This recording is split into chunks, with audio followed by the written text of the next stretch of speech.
right. Next question. What to do when the other person doesn't cooperate? Is there a default divorce? So I don't know at what level the questioner is at when they say the other person doesn't cooperate. So let me take it in the two parts that I'm sort of imagining. One is the other person doesn't respond, even though they were properly served with divorce papers. So, yes, in New York, you can pursue a judgment of divorce on default if they just don't ever show up or answer the papers and enter an appearance by, responding to the papers they were served. Um, but there's a caveat in New York. The judge can't issue a default on equitable distribution or custody or anything that requires the court to have some information about what are the values of things and when were they acquired and how much debt is there and what's best for the children. So in that situation, you would be granted a judgment of divorce on default as to grounds only. And then the court would hold what we call in New York an inquest. It's like a one-sided hearing where the court would call the party and their attorney into the courthouse.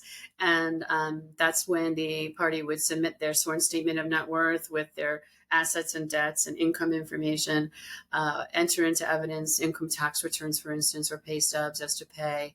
And then offer some testimony if there are children involved, because in New York, a judge is prohibited by the laws of our state from entering a custody award truly on default without knowing some evidence about what's best for the kids. So there has to be some testimony, and usually an attorney is appointed to represent the children's interests and will meet with the children. So you have like a one-sided mini hearing in New York, which we call an inquest. That's part of your default.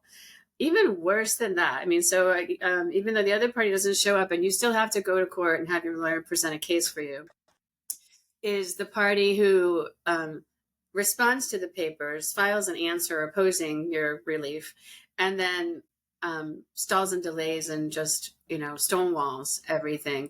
That can end up being far more expensive. It's almost better if they don't show up at all and they have their head in the sand and they're not participating in any way, but they can really delay and frustrate and drag out things. And courts will usually give them, enough rope to draw them into the arena if they really want to earnestly be in there. No court really wants anybody to have a divorce on default, especially if there are minor children.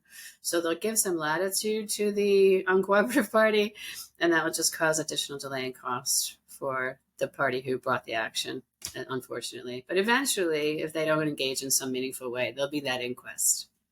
So you will get your divorce. They can't stall it forever.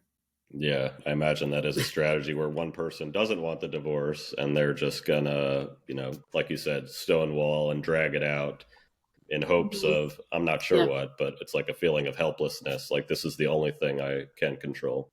All right, along those lines,